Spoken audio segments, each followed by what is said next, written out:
Assalamualaikum everyone, dear subscribers. Today I thought कि मैंने एक पिकाचू बनाऊं। पिकाचू मेरे टाइम का बहुत फेवरेट कार्टून है, तो मैंने उसकी एक पिक्चर ली। पिक्चर पे मैंने ट्रेसिंग शुरू करी। ट्रेसिंग टूल की मदद से मैंने इतनी आसानी के साथ तो नहीं, लेकिन थोड़ी सी दुश्वारी पैदा हुई, लेकिन मैंने आहिस्ता आहिस्ता ट्रेसिंग टूल की मदद से एंगल्स ड्रॉ करते करते पिकाचू का एक बॉर्डर सरफेस बनाने की सबसे पहले तैयारी की। अगर बॉर्डर बन जाता है तो फिर उसके बाद में अंदर के जो एलिमेंट्स हैं उनको भी फिल कर दूंगा। अंदर के एलिमेंट से मेरा मुराद है कि उसकी आँखें, उसकी नाक, उसकी चीक्स, इन सब चीज़ों को भी मैं कवर करूँगा। लेकिन उससे पहले सबसे ज़्यादा ज़रूरी चीज़ है कि उसकी जो मैं आउटलाइंस हैं उनको सबसे पहले बना लूँ और मेरे पास एक सरफेस आ जाए, ताकि मैं उसके अंदर पता कर सकूं कि मुझे इस एरिया के अंदर काम करना है। अदरवाइज़ ये तो मैंने A4 साइज़ का पेज लिया हुआ है, इसमें काम करना कम्प्लीटली बहुत मुश्किल हो जाएगा। तो मैंने इसकी सबसे पहले क्या कर रहा हूँ, मैं आउटलाइन ड्रॉ कर रहा हूँ। आउटलाइन ड्रॉ करने में मुझे अच्छा खासा टाइम लगा, लेकिन आप देख रहे हैं कि outline he is the main part. अगर आपकी आउटलाइन सही नहीं होगी तो आप सही तरीके से अपने ऑब्जेक्ट को, अपने कैरेक्टर को ट्रेस नहीं कर सकोगे। तो यहाँ पर मुझे अच्छा खासा टाइम रिक्वायर्ड हुआ, लेकिन मैंने देख रहे हैं कितने आराम आराम से एंगल्स को देखते हुए उसकी आउटलाइन अच्छे से बनाई। और अच्छे से बनाने के लिए मुझे मेहनत भी करनी पड़ी, और मैंने देखा कि कोई आउटलाइन, इस आउटलाइन की जो एक्चुअल पिक्चर है उससे बाहर तो नहीं जा रही। ये करने में मैंने अपने दिमाग का अच्छा खासा इस्तेमाल किया। और उसके बाद जैसे कि आप देख रहे हैं कि मैंने एक आउटलाइन ड्रॉ कर ली ऑलमोस्ट तकरीबन। उसके फिर मैंने हाथ बनाए, पाँव बनाए, उसके जो है जितनी भी चीज़ें थी उस सब चीज़ों को वन बाय वन बनाया। लेकिन सबसे पहला काम आउटलाइन बनाने का था। आउटलाइन बनाने का काम आपके सामने आपको नज़र भी आ रहा होगा, और ये काम मैंने ईज़िली कर लिया, जैसे कि आपके सामने आपको नज़र आ रहा है। अब मैं क्या करूँगा, अब मैं इस आउटलाइन के अंदर जो कलर इसके अंदर फिट हुआ है ओवरऑल इसकी बॉडी के अंदर, वो कलर है येलो।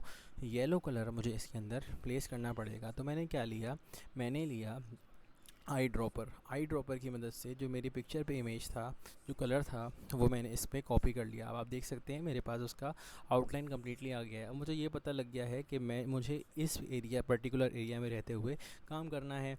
अब सबसे आसान काम क्या है, अब मुझे एरिया पता चल गया है। अब मुझे इसमें सस्किया बनाने हैं, उसकी चीक्स बनाने हैं, उसका माउस बनाना है, उसका मुंह बनाना है, और उसकी आंखें बनानी हैं, और उसकी नोज़ बनानी है। सबसे पहले मैंने सोचा कि क्यों ना इसके मुंह की तरफ काम किया जाए। तो मुंह को थोड़ा सा कर्व था, कर्व के अंदर थोड़ी सी आउटलाइंस मैंने बनाई, और जो है मैंने एक उसकी काइंड ऑफ, आप समझ लो कि इसकी जो है मूछें काइंड ऑफ बना दी मैंने। और मैंने इसको ऑफ फिट कर दिया। ऑफ फिट मतलब होता है इसके अंदर कोई भी कलर फिल में नहीं है इस वक्त, और मैंने इसको अपनी इमेज में फिट कर दिया।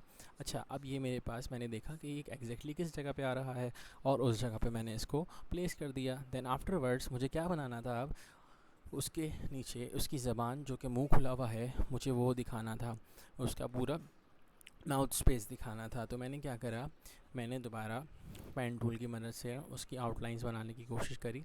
आउटलाइन बनाने के लिए मैंने सबसे पहले देखा कि उसको थोड़ा सा जूम इन कर लिया जाए, और उसके बाद उसका मुंह एक्चुअल शेप क्या है वो बनाई, और वो कंप्लीट जैसे ही हुआ तो उसके बाद मेरे पास कंप्लीट मुंह तैयार हो गया उसका।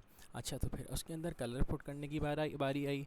तो फिर मैंने कलर कैसे पुट किया जनाब, कलर आपको मैंने बताया है कि कलर पुट करने के लिए किस चीज़ की ज़रूरत होती है। कलर पुट करने के लिए, एक्चुअल कलर के लिए आपको ज़रूरत होती है आई ड्रॉपर की। आई ड्रॉपर यूज़ किया और वो कलर मेरे पास आ गया, जो उसका माउथ स्पेस का कलर था। अब मुझे उसकी टंग बनानी थी। टंग बनाने के लिए मैंने फिर उसकी आउटलाइन ड्रॉ करी। आउटलाइन ड्रॉ करके मेरे पास शेप आ गया, मैंने उसमें पुट किया, और फिर आई ड्रॉपर लेके उस कलर को भी मैंने वहाँ पे प्लेस कर दिया। और जब मेरे पास ये सब कुछ बन गया तो मैंने उनकी आउटलाइन ड्रॉ कर ली। आउटलाइंस को मैंने डार्क कर दिया थोड़ा सा। आउटलाइंस को डार्क करने के बाद मैंने उसको अपनी एक्चुअल इमेज के अंदर, जो मैं बनाना चाह रहा हूँ, उसे हटाकर अपनी जो मैंने रियल इमेज है उसके अंदर पुट कर दिया। तो फिर आफ्टरवर्ड्स क्या हुआ, उसके बाद अब आप देख रहे हो काफ़ी हद तक मेरा पिकाचू रेडी हो चुका है। अगर मैं कहूँ कि मेरा पिकाचू 50% रेडी है तो ये बात गलत नहीं होगी। अब मैंने चीक्स बनाए। चीक्स बनाने के लिए भी मैंने सबसे पहले आउटलाइन बनाई पेन टूल की मदद से। पेन टूल की मदद से आउटलाइन बनाने के बाद उसके अंदर, चीक के अंदर कलर फिल किया। कलर मैंने कैसे फिल किया, दोबारा मैं आपको वही चीज़ बता रहा हूँ, आई ड्रॉपर को यूज़ किया। आई ड्रॉपर को यूज़ करके आपके पास एक्चुअल कलर्स आ सकते हैं जो इमेज पे ऑलरेडी होते हैं।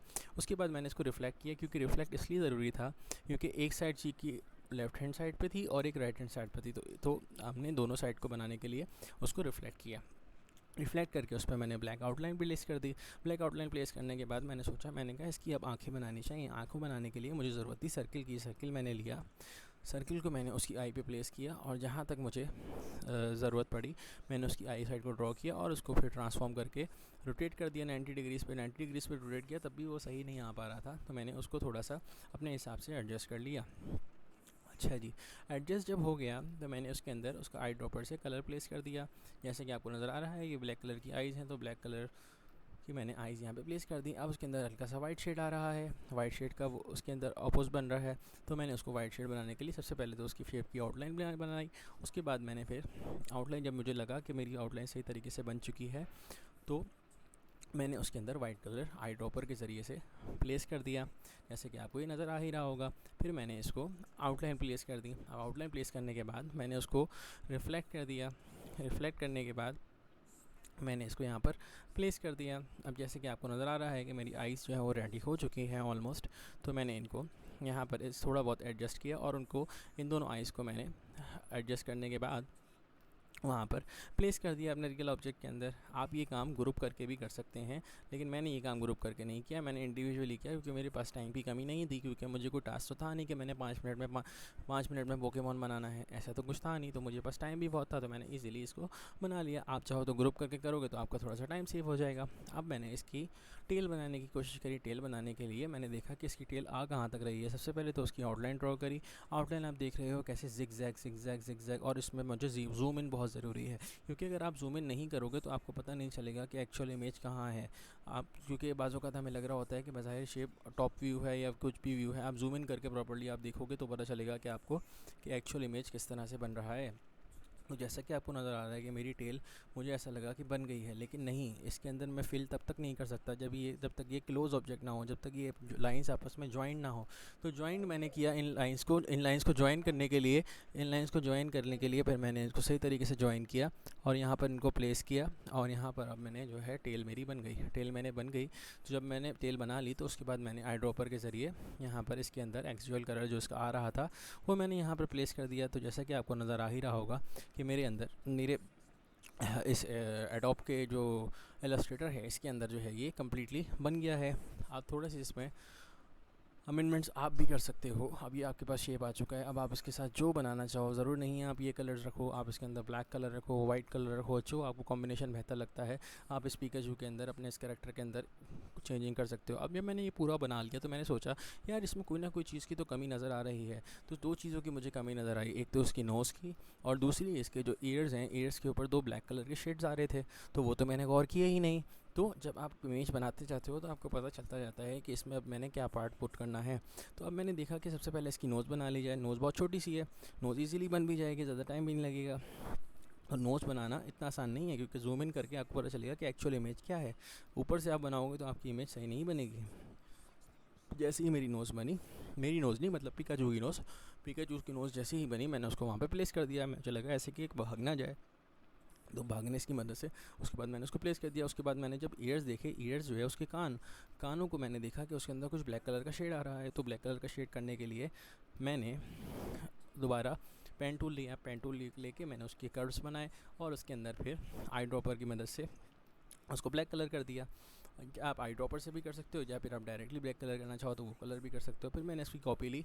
कॉपी लेने के बाद मैंने उसको थोड़ा सा खुद से रोटेट किया। मैनुअली रोटेट भी आप कर सकते हो, ज़रूरी नहीं है कि आप ऐसे रोटेट करो। फिर मैंने इसको थोड़ा सा रिफ्लेक्ट किया। रिफ्लेक्ट करने के बाद भी उसका सही इमेज नहीं आ रहा था, तो मैंने उसको फिर अपने हिसाब से एडजस्ट किया। एडजस्ट हमने किया तो फिर उसके बाद हमारे पास जो एक्चुअल इमेज था वो अल्हम्दुलिल्लाह वो फॉर्म हो गया, जैसा कि आपको यहाँ पे नज़र आ ही रहा होगा।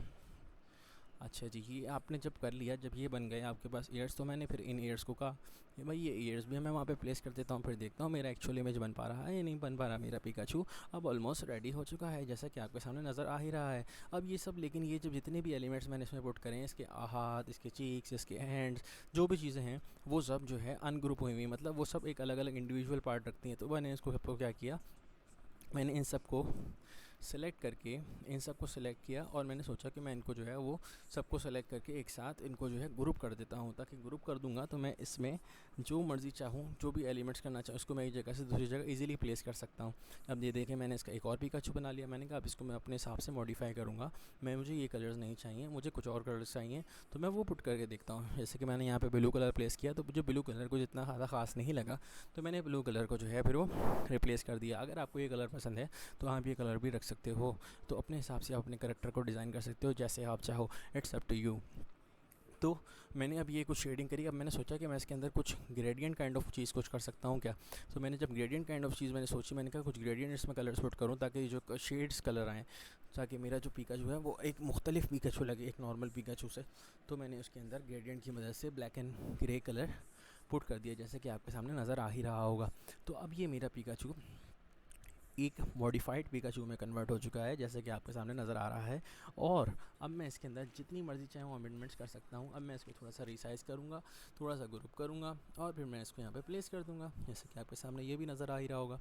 अब मैंने क्या करना है, एक और जो मैंने पिकाचू बनाया था उसको भी अपने साथ प्लेस कर देता हूँ। तो इस तरह से आपने देखा कि किस तरह हम कुछ ही टाइम के अंदर 5 से 10 मिनट के अंदर हमने ईज़िली एक अपना कैरेक्टर ड्रॉ कर लिया। तो आप भी ये ड्रॉ कर सकते हो जस्ट ट्रेसिंग की मदद से। एडोब इलस्ट्रेटर डाउनलोड कर लें। एडोब इलस्ट्रेटर डाउनलोड करना है तो उसका लिंक भी मैं आपको डिस्क्रिप्शन बॉक्स में शेयर कर दूँगा। जज़ाकल्लाह खैर। उम्मीद है कि ये वीडियो आपको पसंद आया होगी। अगर ये वीडियो आपको पसंद आई है तो please like share and subscribe ज़रूर कीजिएगा और प्लीज़ कमेंट ज़रूर किया करें। अस्सलामु अलैकुम वरहमतुल्लाहि वबरकातुहू।